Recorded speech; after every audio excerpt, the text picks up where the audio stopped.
Pastor Rich here. Now, regarding women pastors, the Bible in many places in the New Testament, the apostles are saying that a woman should not be in the authoritative position as in the head of the church. Seeing that throughout the Bible, God is the head, Jesus is the head of the church, and the husband is the head of the household. And Adam was created first. So it is clearly described as male as the head of an organization.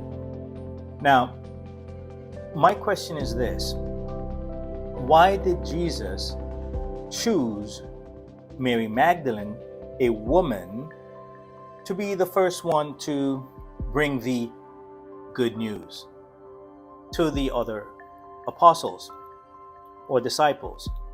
Okay, so, and in the Old Testament, women are described as something of great value. He who finds a wife finds a great thing. And also it describes also, is in Proverbs, end of Proverbs, where it describes a businesswoman being able to care for her servants and her business and donate to charities.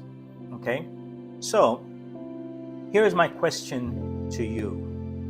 And remember, you can comment on the videos, but I think it would be best if you click on the link of walkingministries.online and contact me via email. And then I can use that in future videos.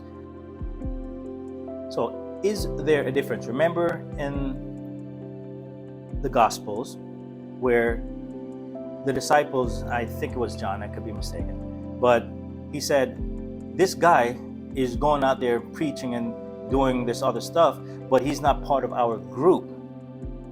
And Jesus says, don't worry about it. And I'm paraphrasing, whoever is with me is not going to speak against me. So as long as he is teaching according to my words and leading others to me, that's fine. You mind your business, basically. Leave him alone. Jesus did say, leave him alone.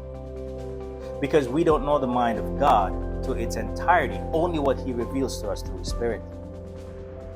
So you see, there are many things that we will never and can never know, because God's ways is not our ways. You see? So, does the Bible say women should not be the head of a church? Yes, the disciples say that. Did Jesus himself send a woman to give the good news to the rest of the disciples? Yes, he did. So, I personally cannot decipher this in the sense that will it make a difference of who gives the message to a non-believer to have them convert and truly repent and become born again and enter heaven with the rest of us?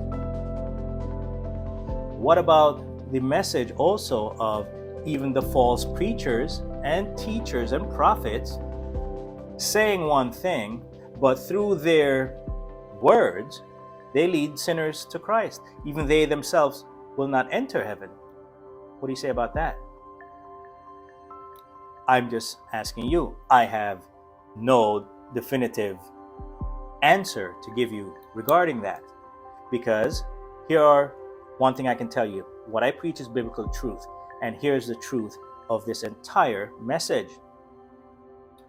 Whether false teacher can preach and someone who is not a believer can repent because of the message that he's preaching about Jesus, they believe, they repent, they become born again, they'll enter heaven. A woman preaching, someone who is a sinner, repents, born again, believes in Jesus, enter heaven. A male pastor preaches, someone who's a sinner, becomes born again and enter heaven. It doesn't matter who or where the message is coming from, but one thing is certain, there is still only one way to God, and that is through the message of Christ. I'm Pastor Rich, Walking Ministries Online, and I will see you soon.